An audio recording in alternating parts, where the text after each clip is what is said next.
네, 오늘 우리에게 주어진 하나님의 말씀은 고린도전서 15장 12절에서 34절까지의 말씀입니다. 좀 본문이 길었죠. 그런데 이 말씀 우리 이현주 교우님께서 낭독해 주신 파일을 제가 목요일날 보내드렸는데 몇 번이나 이렇게 들으셨습니까? 혹은 몇 번이나 성경을 읽어보셨습니까? 여러 번 읽어보고 아마 평생을 읽어봐도 잘 이해가 되지 않는 말씀 중에 하나입니다. 굉장히 어렵습니다. 문장이 어려운 것이 아니라 부활이라는 것이 무엇인가 라는 것을 생각할 때에 참 우리가 부활 신앙 가운데 있다. 뭐 부활 그러면 우리 기독교의 핵심 가장 중요한 그 핵심 교리 중에 하나 아닙니까? 그런데 이것을 우리 믿는 사람들이 잘 몰라요. 네. 뭐 우리가 다 안다라고 생각하실지 모르겠지만은 사실 잘 모릅니다. 모른다 그러면 조금 우리가 듣기 싫죠. 자존심도 상하고, 평생 부활 외치고 부활주의를 평생을 지냈는데 우리가 모를 리가 있겠느냐라고 반문하실 수 있습니다. 맞습니다. 그런데 부활에 대해서 잘 모르는 것은 우리뿐만이 아니라 예수님 당시에 예수님의 제자들도 몰랐어요. 예수님에게 직접 들었습니다. 내가 사흘 만에 부활할 것이다. 그런데 예수님이 십자가 지실 때, 고난 받으실 때 부활을 알았다면 도망갔겠습니까?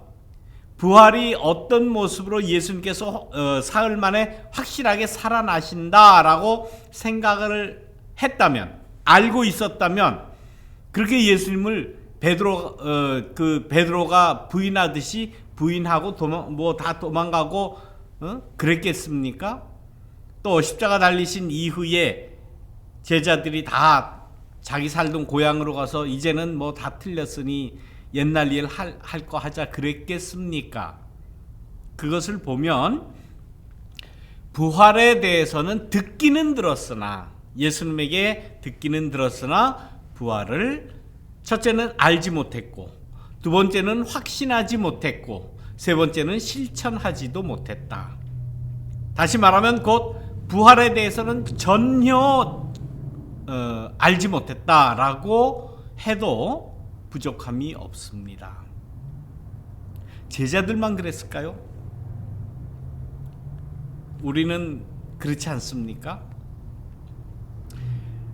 믿는 자들에게 부활이 뭐냐라고 한번 설명해 보십시오 라고 하면, 그야 예수님이 십자가에 달렸다가 무덤에 장사 지냈다가 사흘 만에 다시 살아난 것이지 라고 하는 그러한 그 표면적인 문자적인 그러한 고백 혹은 말은 할 수가 있을 겁니다.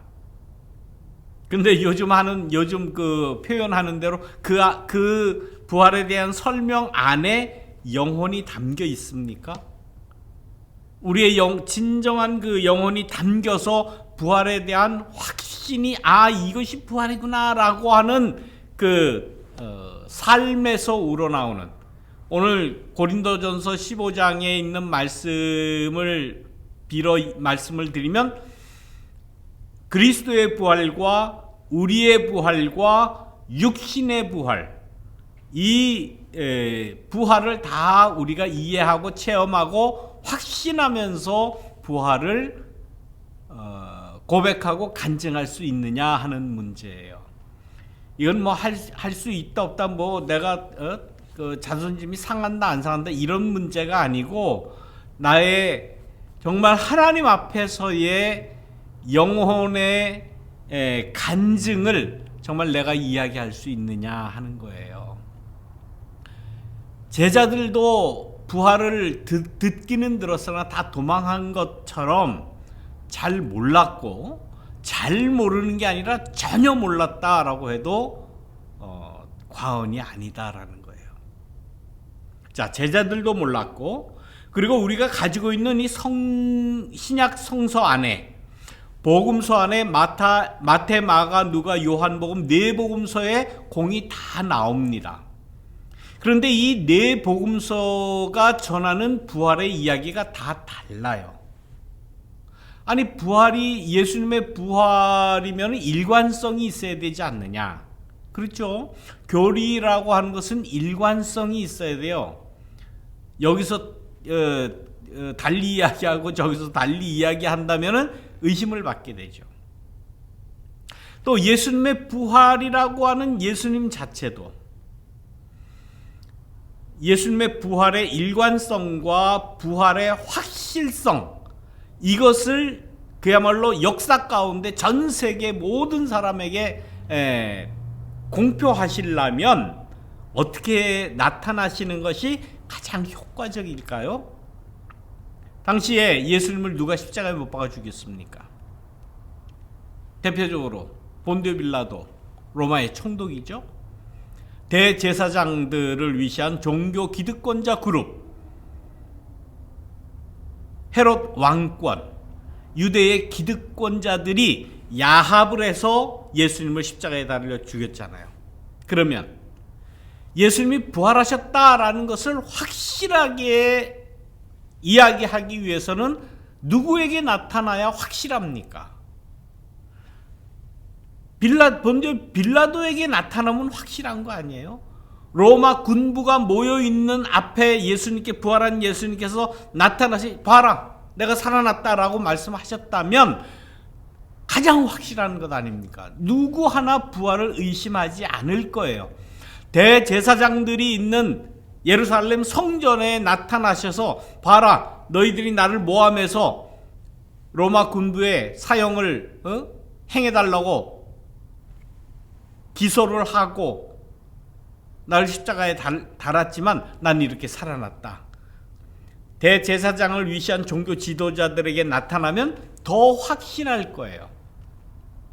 마찬가지로 헤롯 왕권, 유대 나라의 그 기득권자들이 있는 데서 나타나서 예수님의 부활을 확실하게 보여주셨다면, 나중에 그 요한복음에도 나옵니다마는 의심 많은 도마에게 내 이 손 못자국을 만져봐라, 이 창자국을 만져봐라, 넣어봐라, 그러면서 확실하게 보여주셨다면 모든 의심은 다 불식될 거예요. 그런데 그렇지 않았다라는 거예요. 왜 그랬을까? 아쉽지 않아요?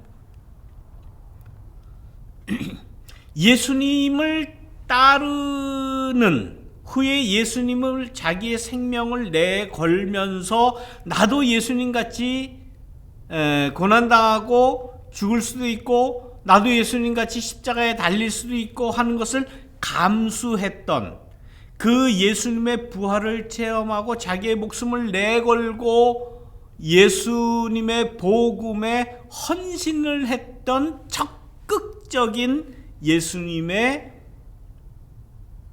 말하자면 제자들, 추종자들, 따라다니는 무리에게만 나타났어요. 그것을 믿는 자에게만 나타났다는 사실입니다.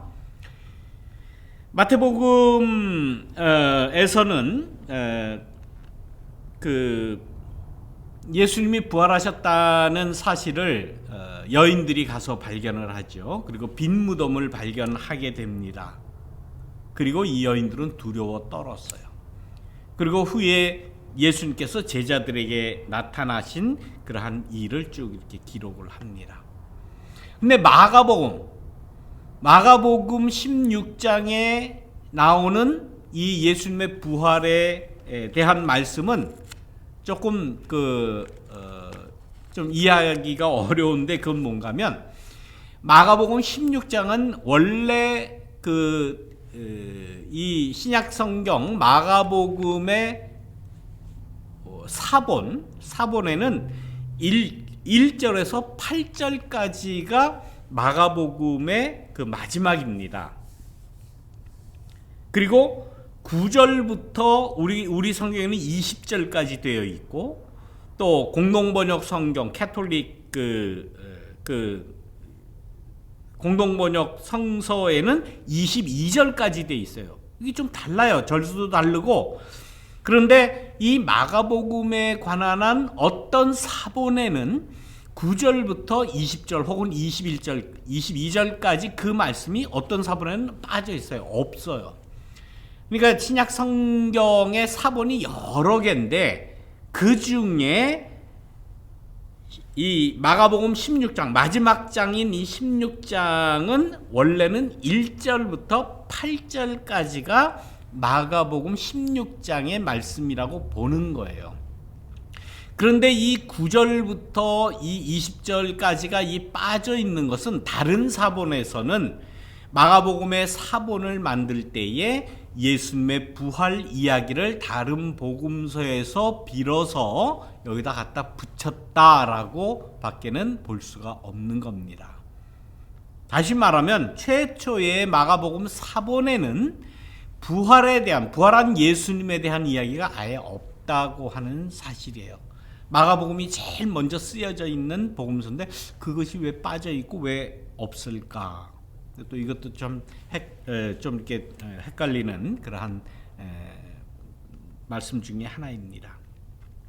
그리고 누가복음에 나오는 그 부활에 대한 모습을 보면 먼저 빈 무덤이 발견이 됩니다. 여인들이 무덤 십자가 달리신 후에 사흘 만에 새벽에 가보니까 무덤이 비어 있더라. 여인들은 무서워서 덜덜 떨고 있었더라. 뭐 이러한 그 빈 무덤의 이야기가 나온 다음에 엠마오로 가는 두 제자에 대한 이야기가 굉장히 길게 설명이 됩니다. 거의 한 장에 가까이 그 엠마오로 가는 두 제자 이야기가 쫙 그 스토리텔링이 쭉 이어집니다. 그리고 나중에 엠마오로 가는 이 두 제자 이야기가 끝마친 다음에 예수님께서 제자들에게 나타나셨다라는 이야기로 예수님의 부활의 이야기를 전해요. 요한복음에 보면은 또 조금 더 틀린 그러한 그 부활의 예수님의 그 부활 모습을 우리에게 전하고 있습니다. 먼저 마리아가 빈 무덤을 가서 발견하게 되죠. 무덤이 비어 있어요. 예수님이 없어요. 그 이야기를 제일 먼저 베드로에게 가서 해줍니다.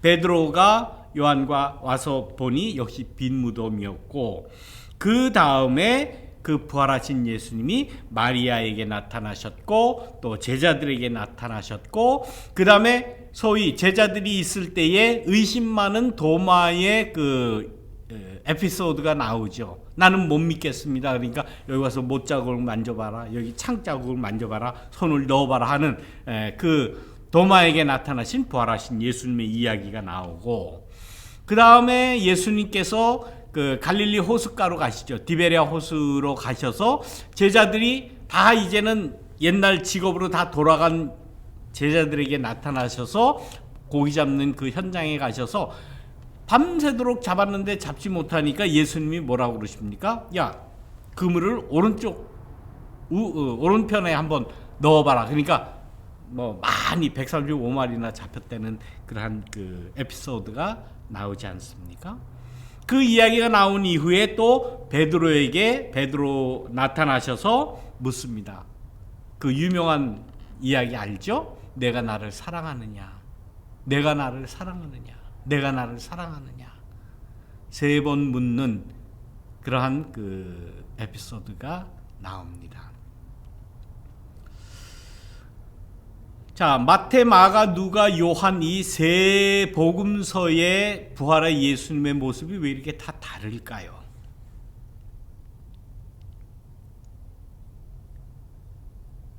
다 나름대로 부활한 예수님에 대한 체험이 틀리기 때문일 것이다.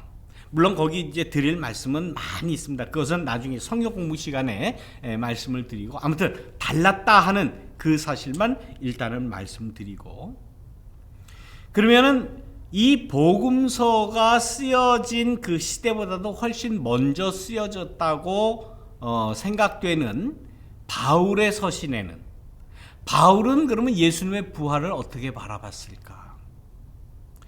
바울은 부활하신 예수님을 직접 만난 일이 없는 사람입니다. 우리가 다 알잖아요. 사도행전에 나올 때 예수님을 처음 만났을 때가 다메섹에 올라갈 올라가는 그때에 부활하신 예수님을 봤다 그러죠.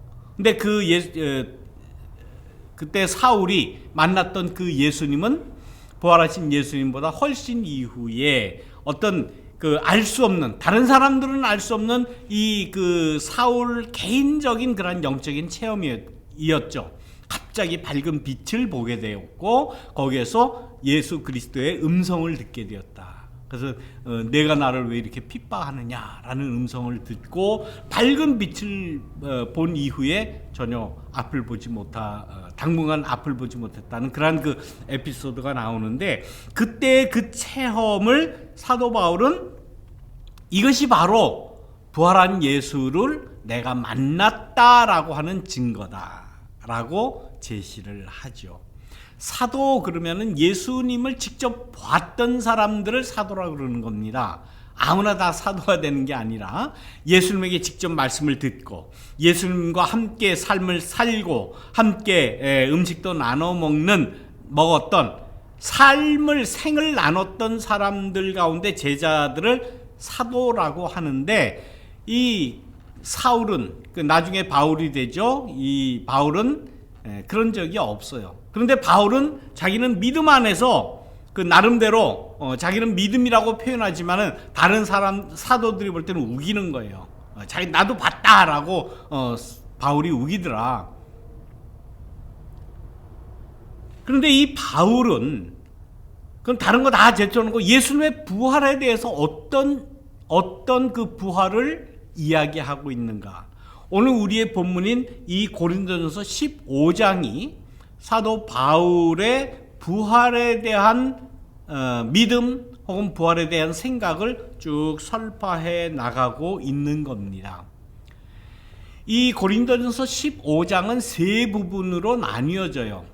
1절에서 11절까지 그리스도의 부활에 대해서 이야기를 합니다. 그리고 오늘 우리가 읽은 본문인 12절에서 34절까지의 말씀 안에는 우리의 부활에 대해서 이야기하고 설명하는 거예요. 그리고 마지막으로 35절에서 58절까지 마지막 절까지 말씀은 몸의 부활, 육체의 부활을 이야기합니다.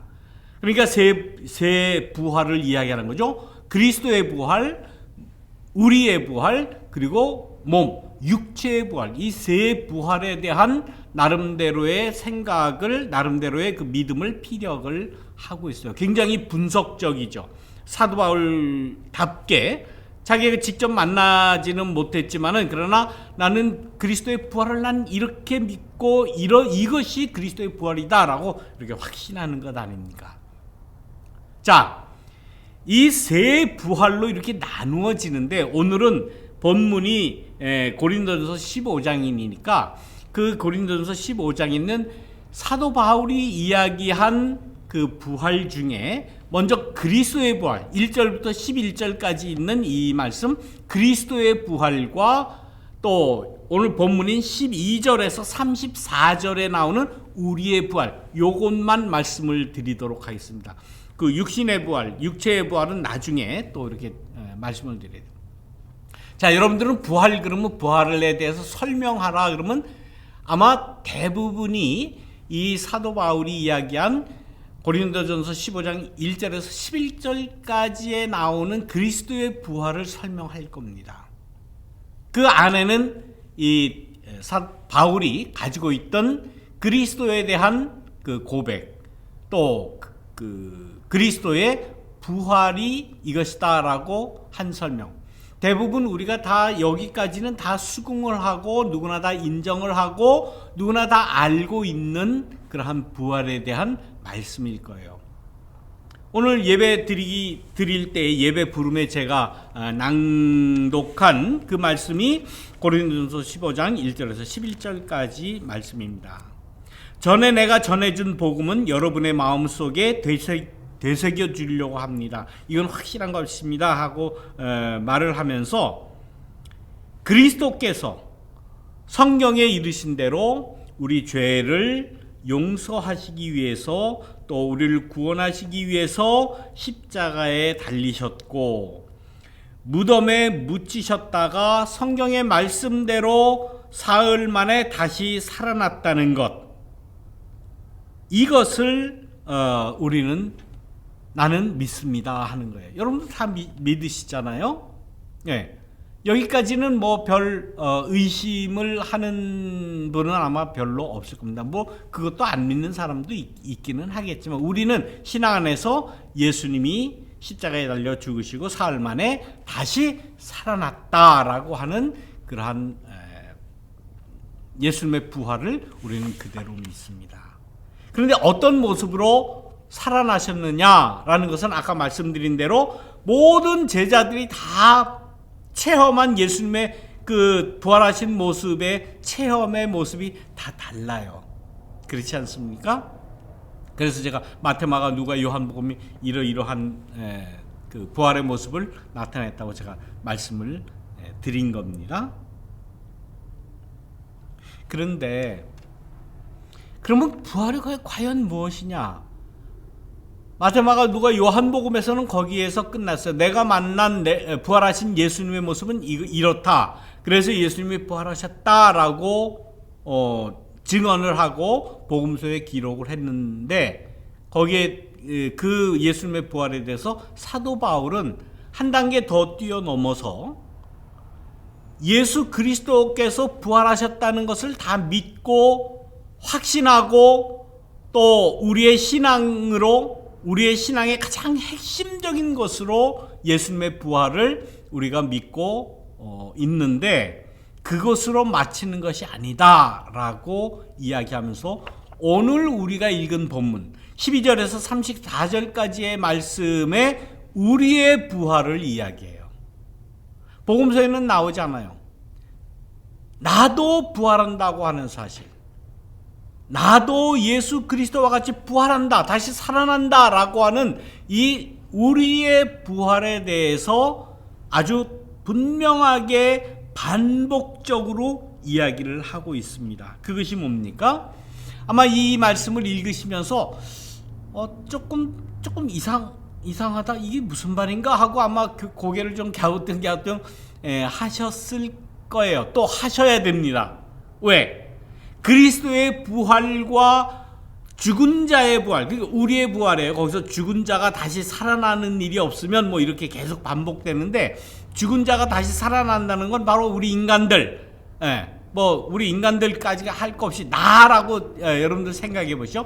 내가 다시 살아나는 게 없으면 그리스도도 부활하지 않았을 것이다 라는 거예요. 내가 다시 살아나는 일이 없다면 하나님께서도 그리스도를 다시 살리지 않았을 것이다. 만일 죽은 자가 다시 살아나는 일이 없다면 그리스도도 다시 사신 일이 없을 것이다. 세 번을 똑같은 말만 조금 바꿔가면서 계속 반복을 합니다. 반복을 하는 이유가 뭐예요? 반복을 하는 이유가, 저도 이렇게 설교 말씀을 드리거나 성경 공부할 때 굉장히 이게 반복을 자주 합니다. 이게 좀 듣기가 좀 싫어요.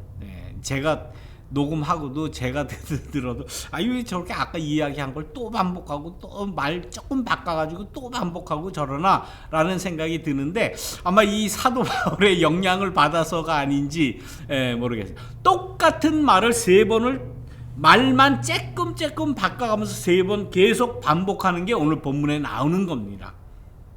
쉽게 말하면은 내가 살지 않으면 예수 그리스도께서도 살아나시지 않았다. 내가 부활하지 않으면 예수님도 부활하지 않는다는 그런 단적인 말씀이에요. 여러분들 이 말씀을 이거 어떻게 감당할 수 있겠습니까?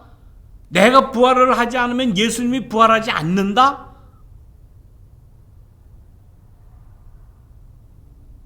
이게 이해가 되십니까? 여러분들 책임지실 수 있겠습니까?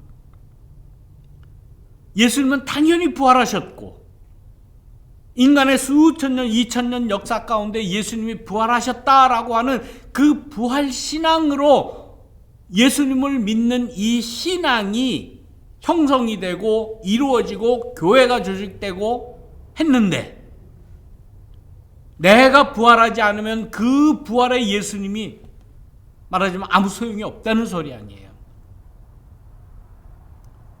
결국 사도 바울은 이 고린도전서 15장 부활장에 나오는 12절에서 54절에 있는 우리의 부활이라고 하는 이 부활의 개념을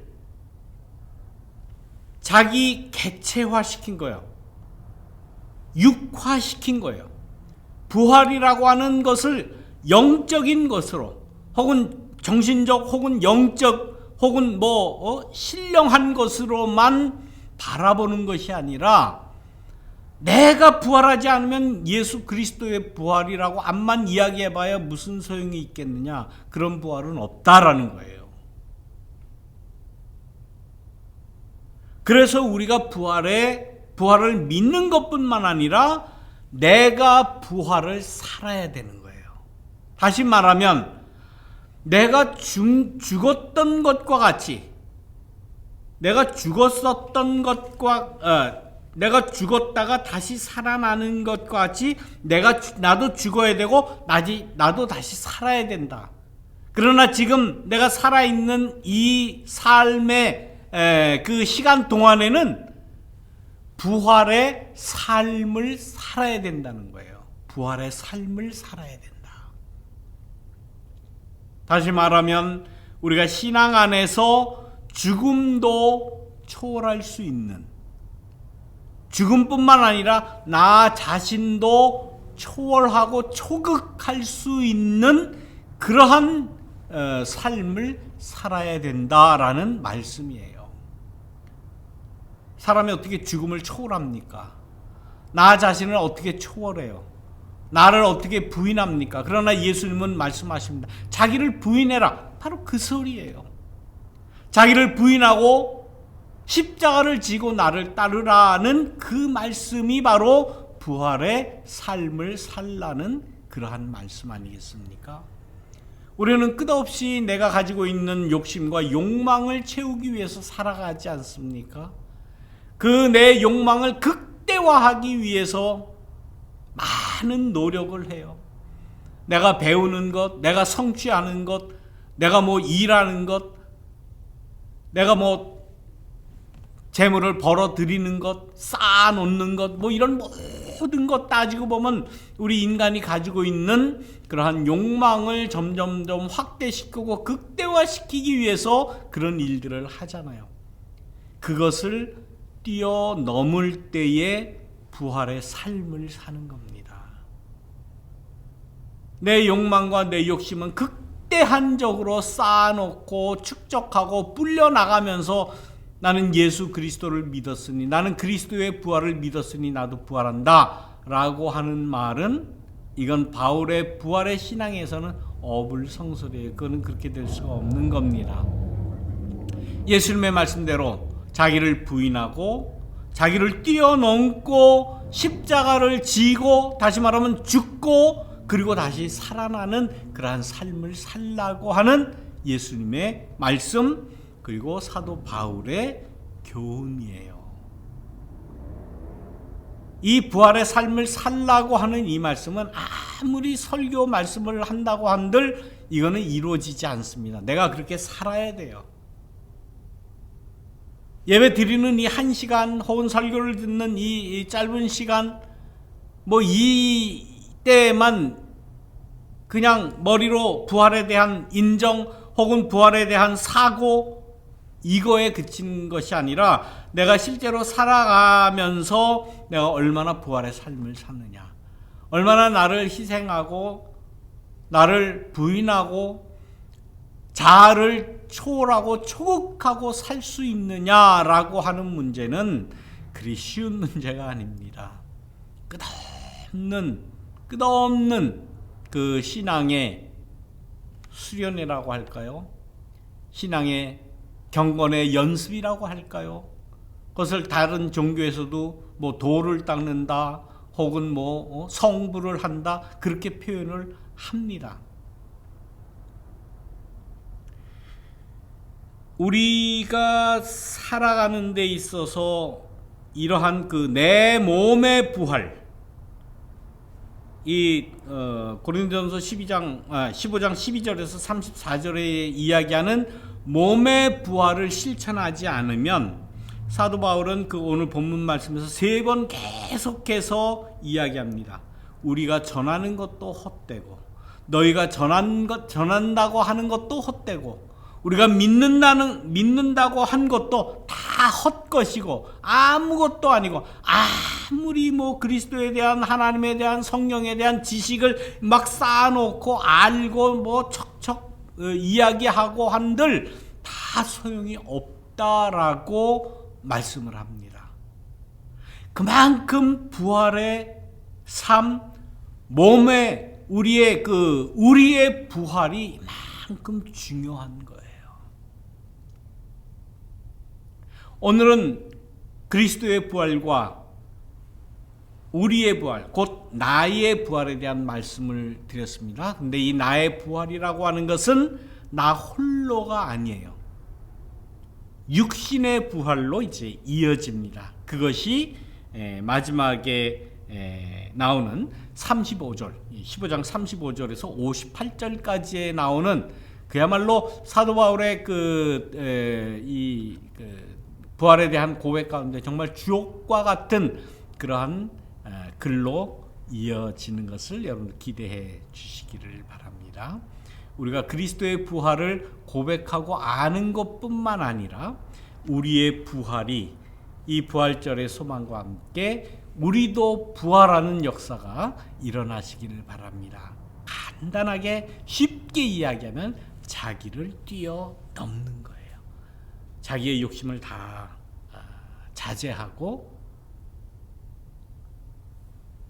남을 위해서, 서로를 위해서 헌신하고 내어놓고 돕고 위하고 살아가는 그러한 모습으로 우리의 부활을 이룰 수가 있다라는 고백이 사도 바울의 부활에 대한 고백입니다.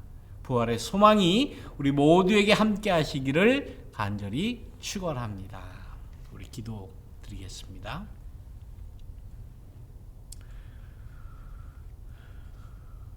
예수님께서 다시 살아나셨고 제자들에게 보이셨고 많은 성도들의 부활의 소망을, 그 초석을 놓아주신 은혜를 감사드리며, 사도 바울이 이야기했던 이 우리의 부활도 내 삶 속에서, 내 생활 속에서, 내 신앙 속에서 이루어질 수 있도록 인도하여 주시옵소서. 오늘 부활의 이 감사와 또한 축하를 하나님 앞에 드립니다. 예배와 함께 우리의 헌금을 정성스럽게 또한 드립니다. 우리의 부활이 온전히 이루어질 수 있도록 축복하여 주옵소서. 예수님의 이름으로 기도드리옵나이다. 아멘.